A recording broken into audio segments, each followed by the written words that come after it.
Okay, dear students, today let us see the classification of furnaces and the general fuel economy measures in furnaces.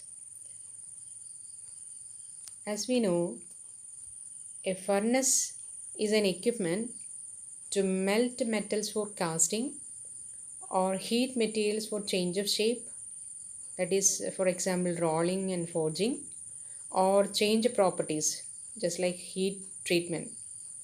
Now we know rolling is a metal forming process in which the metal stock is passed through one or more pairs of rolls to reduce the thickness and to make the thickness uniform. Similarly, forging is another process of forming and shaping metals through the use of hammering, pressing, or rolling. In this process, the starting stock is heated to its plastic deformation temperature. Then it is kneaded between dies to the desired shape and size. Now next we'll see the features of a furnace. In this figure you can see a furnace chamber, charge door, stock, hearth, discharge door, burner, and flue gas exhaust. Now let us see each of these terms separately. That is, we can see a furnace chamber or a refractory chamber. A refractory chamber is actually constructed of insulating materials for retaining heat at the high operating temperature. Now next we can see a hearth. Another part is a hearth. Hearth is to support or to carry the steel. This can consist of refractory materials or an arrangement of metallic supports that may be water cooled. Our next part is the burners. Burners can either use liquid or gaseous fuels to raise and maintain the temperature in the chamber. And another part is the flue gas exhaust. It is actually a method of removing the combustion exhaust gases from the chamber. And another part, it is a charge and discharge doors. These doors are actually used to introduce or to remove the steel from the chamber. That is, charge doors are used to introduce the steel into the chamber, and the discharge doors are used to remove the steel from the chamber. And next you can see some common systems which include roller tables, conveyors, charging machines, and furnace pushers. Now next we'll see the classification of different furnaces. We can see that furnaces can be classified based on different criteria. Based on the method of generating heat, furnaces can be classified into two different types. That is, one is combustion type and the second one is electric type. And in combustion type itself, we know in combustion type they are actually using some fuels. Depending upon the fuel, they can be either oil fired, coal fired, or gas fired. Now the second type is electric type. Normally this type is used in melting furnaces for steel, cast iron, etc. Electricity is actually used in induction and arc furnaces. Majority of the furnaces use liquid fuels, gaseous fuels, or electricity as the energy input. Now next is second type is based on the mode of charging material into the furnace. And based on this criterion, we can classify furnaces into mainly two types. One is intermittent type, or it is also known as batch type or periodical furnace. And the second criterion is continuous furnace. Now next is based on the mode of waste heat recovery. This we have already seen in another module, waste recovery schemes. That is, based on mode of waste heat recovery, furnaces can be classified into recuperative and regenerative furnaces. Now the fourth category is based on the mode of heat transfer. So here also you can have two different types of furnaces based on the mode of heat transfer.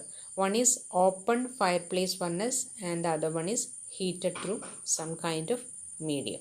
Open fireplace furnace and using medium. Now next we'll see the performance evaluation of a typical furnace.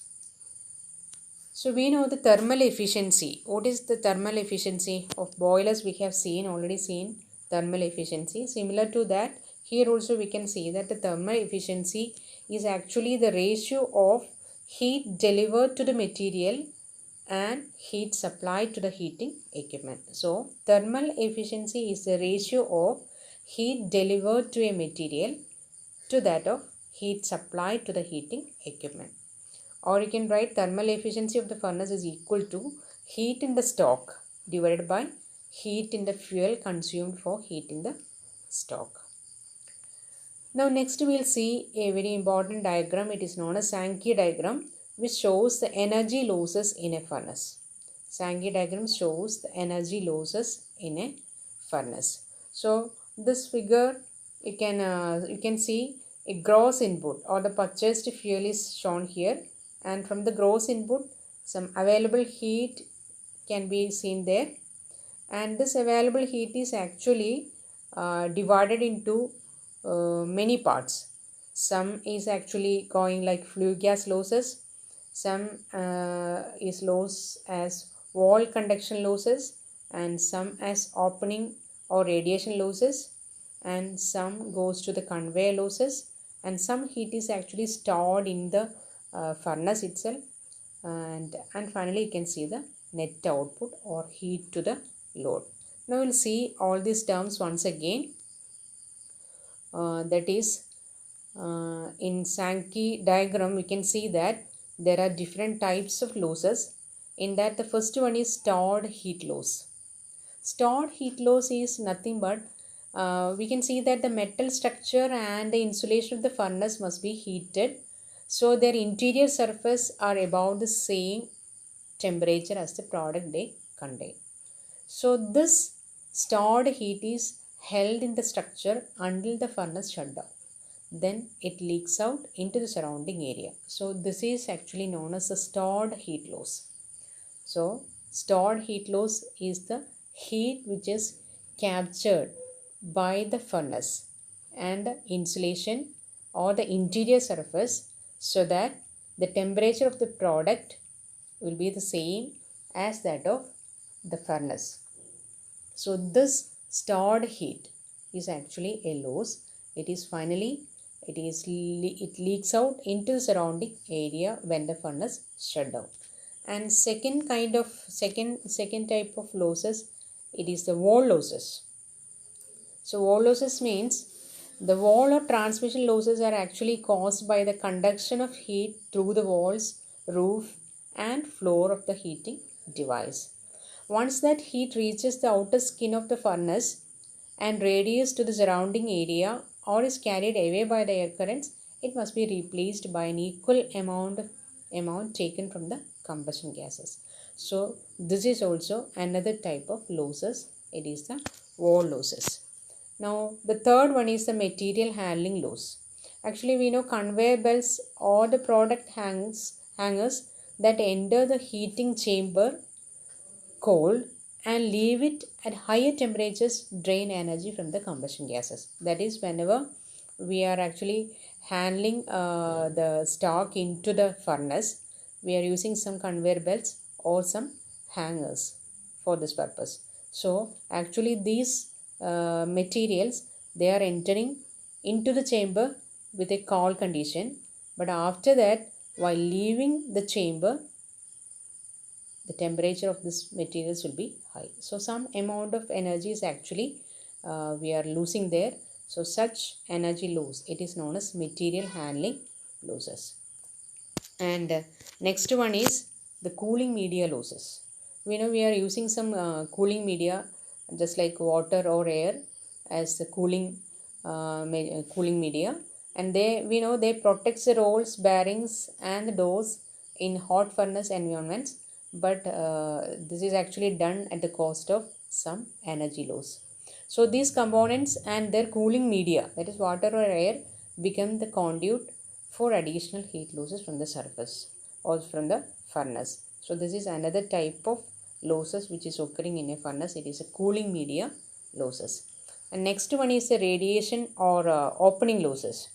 And we know the furnaces and ovens operating at temperatures above 540 degrees centigrade might have significant radiation losses. That is, hot surfaces radiate energy to nearby colder surfaces, and the rate of heat transfer increases with the fourth power of the surface absolute temperature. So, there actually occurs some radiation losses or opening losses when we are charging the stock into the furnace, or we are taking it out, that is discharging of the stock. During this period, radiation or opening losses occurs. And the next one is waste gas losses. Waste gas loss, and it is also known as flue gas or stock loss, is made up of the heat that cannot be removed from the combustion gases inside the furnace. So we know through the flue gas also some heat is actually lost. It is known as waste gas losses. And next one is the air infiltration losses. We know because of the draft effect of the hot furnace stacks, some negative pressure is produced inside the furnace, and the cold air actually slips past leaky door seals, cracks, and other openings in the furnace. So every time the door is opened, considerable amount of heat is actually lost. Now, these are the important losses which occurs in a furnace. From the Sankey diagram we can see all these different types of losses. Now next we'll see general economy measures in furnaces, or how we can save energy or energy management opportunities in furnaces. So first one is we are concentrating on complete combustion with the minimum excess air. So actually this means the amount of heat lost in the flue gas depends upon the amount of excess air. So higher the excess air, it will reduce the flame temperature and furnace temperature and heating rate. So to obtain complete combustion of fuel with the minimum amount of air, it is necessary to control air infiltration and to maintain pressure of combustion air, fuel quality, and excess air monitoring. So normally the optimization of combustion air is the most attractive and economical measure for energy conservation. So the first point is complete combustion with minimum excess air. And second point is proper heat distribution. So we know in a furnace, in the design stage, or design should be such that in a given time as much of the stock could be heated uniformly to a desired temperature with minimum fuel firing rate. So normally the following care should be taken when using burners for proper heat distribution. For that, the flames should not touch any solid object and should propagate clear of any solid object. That is the first step. And second step, the flames of different burners in the furnace should stay clear of each other. And third point is, if more burners of less capacity we are using, then it will give better heat distribution in the furnace and also increase the furnace life. And for smaller furnaces, it is desirable to have a long flame with golden yellow color while firing furnace oil for uniform heating. And the third point is maintaining optimum operating temperature of furnace. So it is really important to operate the furnace at optimum temperature. That is, operating at too high temperatures than optimum causes heat losses, excessive oxidation, decarbonization, as well as overstressing of the refractories. So the third point is maintaining optimum operating temperatures in the furnace. And the fourth point is prevention of heat loss through openings. That means heat loss through openings consist of heat loss by direct radiation through openings and the heat loss caused by combustion gas that leaks through openings. So if we can prevent this, we can reduce the heat loss. And the next point is control of furnace draft. And here the optimum fuel consumption, slight positive pressure should be maintained in the furnace. In addition to the proper control of furnace pressure, it is important to keep the openings as small as possible and to seal them in order to prevent the release of high temperature gas and intrusion of outside air through the openings. And sixth point is the optimum capacity utilization. Actually, by this term, we actually meant there is a particular loading at which the furnace will operate at maximum thermal efficiency. So the loading of the charge on the furnace hearth should be arranged so that it receives the maximum amount of radiation from the hot surface of the heating chambers and the flames produced. That is, the hot gases are efficiently circulated around the heat receiving surfaces. In an area which is likely to cause a blockage or a restriction of the flue system of the furnace, close to any door opening where cold spots are likely to develop. The other reasons for not operating the furnace at optimal loading is the mismatching of furnace dimensions with respect to charge and production schedule. And next is waste heat recovery from furnace flue gas. This we have already seen in another module. Waste heat recovery should be considered after all other energy conservation measures have been taken.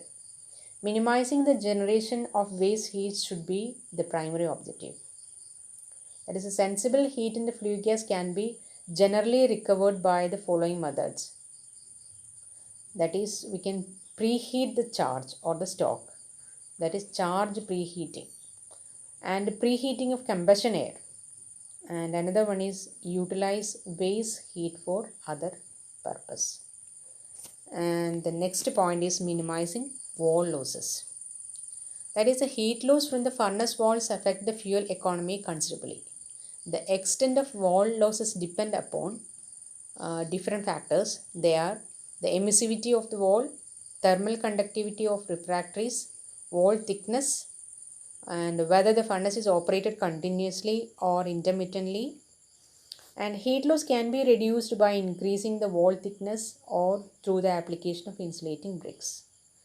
Then furnace walls built of insulating refractories and cased in a shell reduce the flow of heat to the surroundings. So these are some important aspects of energy management opportunities or fuel economy measures that is used in furnaces. So I think these topics are clear to you. So we have seen two important topics, that is, one is classification of furnaces, and second one is the performance evaluation and energy management opportunities or economy measures in furnaces. Thank you for listening.